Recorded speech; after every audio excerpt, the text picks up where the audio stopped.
27 November রাত থেকে মালদ্বীপে অবস্থানরত প্রবাসী বাংলাদেশিরা অনলাইনে ভোটার নিবন্ধন শুরু করেছে।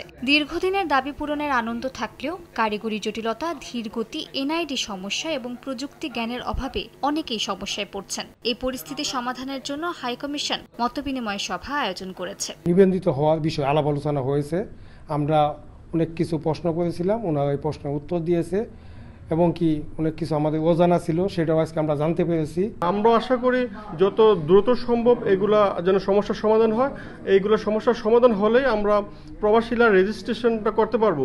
আমরাও চেষ্টা করব বাংলাদেশি যারা প্রবাসী আছে মালদ্বীপে অবস্থানরত, তারা এই নিবন্ধন অতি তাড়াতাড়ি সম্পন্ন করার। সভায় ভোটার নিবন্ধন প্রক্রিয়া ও পোস্টাল ভোটের বিস্তারিত তুলে ধরা হয়। প্রবাসীরা তাদের সমস্যার কথা জানান। যেই সকল পরামর্শ আমরা তাদের থেকে পেয়েছি সেটিকে আমরা গ্রহণ করেছি। আমরা এই পরামর্শগুলি আমরা নির্বাচন কমিশনে আমরা জানাবো, যাতে করে এই সমস্যাগুলি আমরা সমাধান করতে পারি। সভায় প্রবাসীদের অনলাইনে নিবন্ধন ও পোস্টাল ভোটিং এর বিষয়ে সচেতনতা বাড়াতে মালদ্বীপের বাংলাদেশ মিশন সব ধরনের সহযোগিতা দিতে প্রস্তুত বলেও জানান হাই কমিশনার।